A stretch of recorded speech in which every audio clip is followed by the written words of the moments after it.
ફરસાણની દુકાને મળે તેવા નાસ્તામાં ખૂબ જ ફટાફટથી ઝડપથી બની જાય તેવા એકદમ સોફ્ટ અને જાળીદાર સુરતી ઈદડા.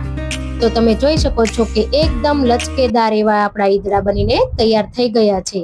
અંદરથી પણ જાળી ખૂબ જ સરસ એવી પડી છે.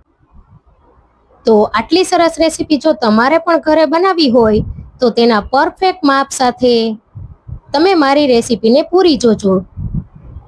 તો અહીંયા મારે આ રીતે 4 પ્લેટ બનીને તૈયાર થયા છે ઈદડા. તો ચાલો જોઈ લઈએ રેસીપી.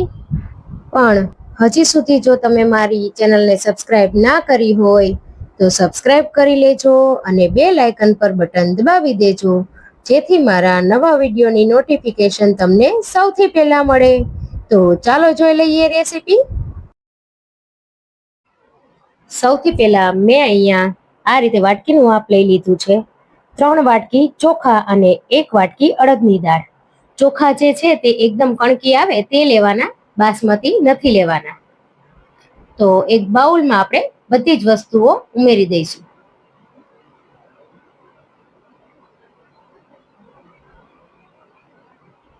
અને હવે તેને સારી રીતે મિક્સ કરી લઈશું.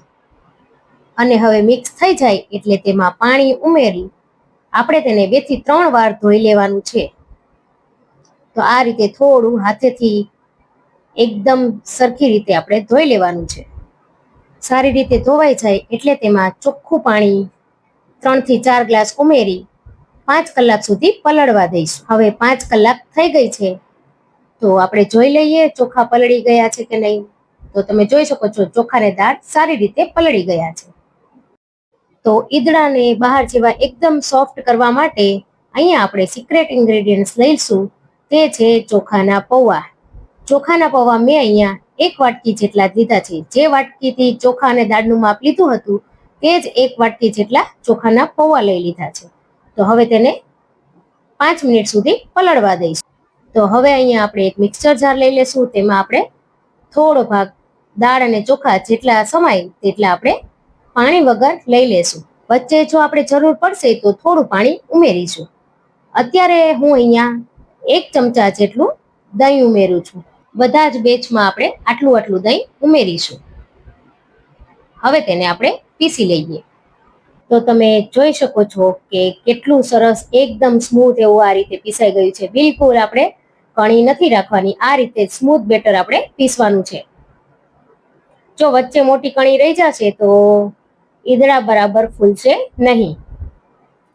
અને દહીં અહીંયા મેં મીડિયમ ખાટું લીધું છે, વધારે પડતું ખાટું નથી લીધું. અને જો ઘણાને આથો ના આવતો હોય તો અહીંયા તમારે અડધી ચમચી જેટલા મેથીના દાણા ઉમેરી દેવા. તો હવે આપણે આ જ રીતે બીજો બેચ પણ પીસી લઈએ. તો અહીંયા હવે આપણે છેલ્લી વખત પીસવાનું છે ત્યારે આપણે ચોખાના પૌવામાંથી પાણી કાઢી તેને આપણે ઉમેરી દેવાના છે. છેલ્લી વખતે જ્યારે આપણે દાળ ચોખા પીસતા હોઈએ ત્યારે જ આ પલાળેલા ચોખાના પૌવા ઉમેરવા, જેથી તે સારી રીતે પીસાઈ જાય. હવે પાછું તેને પીસી લઈએ. તો આ બેચ પણ પીસાઈ ગયો છે અને તમે જોઈ શકો છો કે આ બીજા કરતા થોડું ઘટ્ટ બન્યું છે, કેમ કે આમાં આપણે ચોખાના પૌવા ઉમેર્યા હતા એટલે. તો હવે આ પવાલામાં થોડું પાણી ઉમેરી સાથે મિક્સ કરી દઈશું.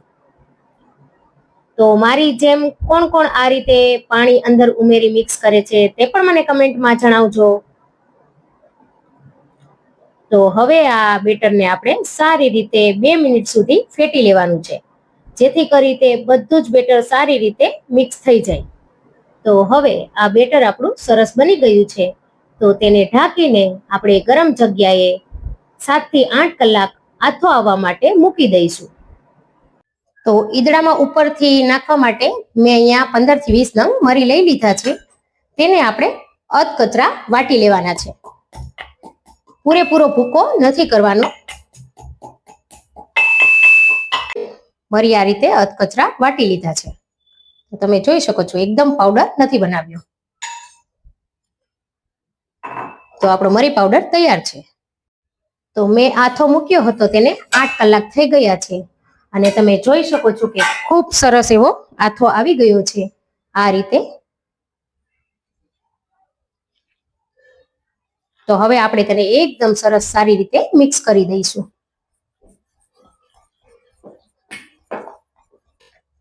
અને હવે આપણે તેમાં અહીંયા તમારા ટેસ્ટ અનુસાર આદુ મરચાની પેસ્ટ ઉમેરવાની છે.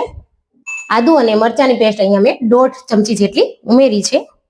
ત્યારબાદ સ્વાદ અનુસાર મીઠું અને એક મોટી ચમચી જેટલું તેલ ઉમેરી દેવાનું છે. તેલ ઉમેરવાથી આપણા જે ઈદડા છે તે અંદરથી એકદમ સોફ્ટ બનશે.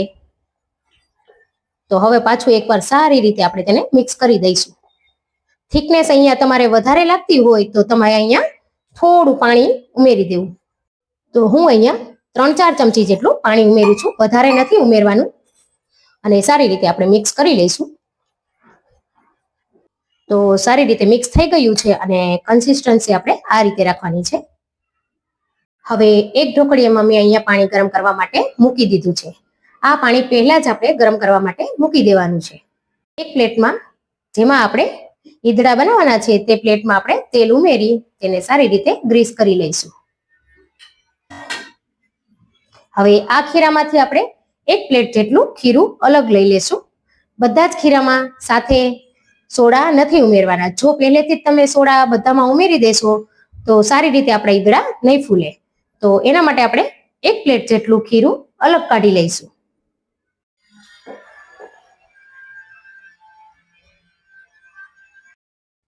તો અહીંયા મેં એક પ્લેટ જેટલું ખીરું કાઢી લીધું છે. હવે તેમાં આપણે સોડા ઉમેરીશું. સોડા આપણે 1/4 ટીસ્પૂન જેટલા જ ઉમેરવાના છે, વધારે નથી ઉમેરવાના. કેમ કે આપણો આથો પણ ખૂબ જ સરસ આવી ગયો છે. તમને હાથમાં બતાવું તો ખાલી આટલા જ સોડા મેં ઉમેર્યા છે. અને સારી રીતે તેને મિક્સ કરી લેવાના છે. તેની ઉપર થોડું તમે પાણી ઉમેરી શકો જેથી તે એક્ટિવ થઈ જાય. અને મિક્સ કરી લેવું હવે. તો હવે મારે સરસ મિક્સ થઈ ગયું છે. તમે જોઈ શકો છો કે બબલ્સ પણ ખૂબ સરસ એવા આવી ગયા છે આ રીતે. તો ફટાફટથી આપણે પ્લેટમાં લઈ લઈશું. જો આથો થોડો ઓછો આવ્યો હોય તો સોડા થોડા વધારે ઉમેરવા. અને તેને આ રીતે ટેપ કરી દેવી. અને ત્યારબાદ તેના પર આપણે મરી જે આપણે ખાંડીને અધકચરા રાખ્યા છે તે ઉમેરી દેવા. અને હવે આ પ્લેટને આપણે ઢોકળિયામાં મૂકી દેવાની છે.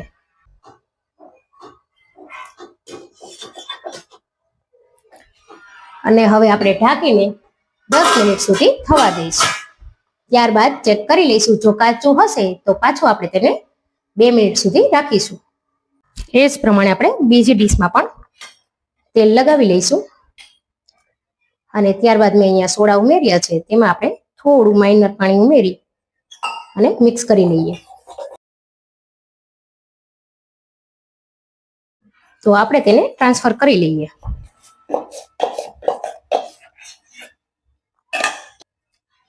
હવે આપણે તેની પર મરી પાવડર અને તેને સ્ટીમ કરવા મૂકી દઈએ. તો હવે આપણે અહીંયા 8 મિનિટ જેવું થઈ ગયું છે. એકવાર ખોલીને જોઈ લઈએ. તો તમે જોઈ શકો છો કે કેટલા સરસ એવા ઉપરથી એકદમ ડ્રાય ઈદડા બની ગયા છે. તો હવે તેને એકવાર ચાકુ નાખી ચેક કરી લઈએ. તો એકદમ ચક્કુ ક્લીન આવે છે. તો આપણા ઈદડા અહીંયા તૈયાર થઈ ગયા છે. તો તેને આપણે કાઢી લઈશું. અને આપણે જે બીજી ડીશ તૈયાર કરીને રાખી છે તે મૂકી દઈશું. અને તેને પાછું સેમ પ્રોસેસથી 8 મિનિટ 10 મિનિટ રાખી દઈશું. 5 મિનિટ થોડું ઠંડુ પડવા દઈશું. ત્યાર પછી આપણે તેના કાપા કરીશું. જો ગરમ ગરમમાં કાપા કરવા જશો તો ચક્કામાં ચોટશે. એટલે આપણે થોડું ઠંડુ પડવા દઈએ ત્યાર પછી જ આપણે તેના કાપા કરવાના છે. હવે ડીશ થોડી ઠંડી પડી ગઈ છે તો તેના પર આપણે શીંગ તેલ ઉમેરવાનું છે. સિંગ તેલથી જ આ ઈદડાનો ટેસ્ટ ખૂબ જ સરસ આવશે. કેમ કે ગુજરાતી કોઈ પણ વાનગી છે તે સિંગ તેલ વગર અધૂરી છે. તો તેને આપણે આ રીતે બધી જ બાજુ ફેલાવી લઈશું. અને હવે તેને આપણે કાપા પાડી લઈશું.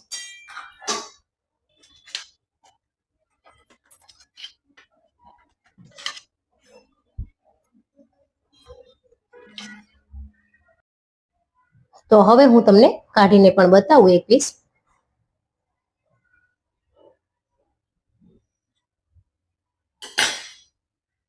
ખૂબ જ સોફ્ટ, એકદમ લચકાદાર ઈદડા તમે જોઈ શકો છો કે જાળી કેટલી સરસ પડી છે. આ રીતે એકદમ સોફ્ટ એવા ઈદડા આપણા બનીને તૈયાર થઈ ગયા છે. નીચે બિલકુલ ચોટ્યું નથી. તો અહીંયા મેં બધા જ ઈદડાને કાઢી લીધા છે આ રીતે, અને તમે જોઈ શકો છો કે એકદમ સરસ સોફ્ટ જાળીદાર બની ગયા છે. તો હવે આપણે અહીંયા બીજી પ્લેટ પણ બનીને તૈયાર થઈ ગઈ છે.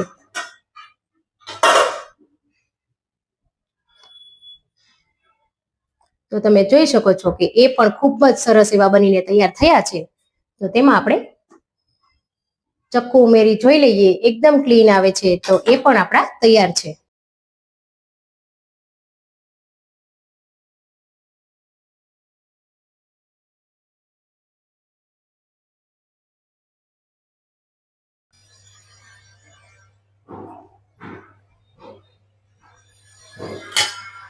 તો તમે જોઈ શકો છો એકદમ પોચારું જેવા સરસ આ રીતે જાળી તમને દેખાઈ રહી હશે, અને એકદમ લચકાદાર ઈદડા આપણા બનીને તૈયાર થયા છે. એટલા સરસ સોફ્ટ. હું તમને એક પીસ તોડીને પણ બતાવું.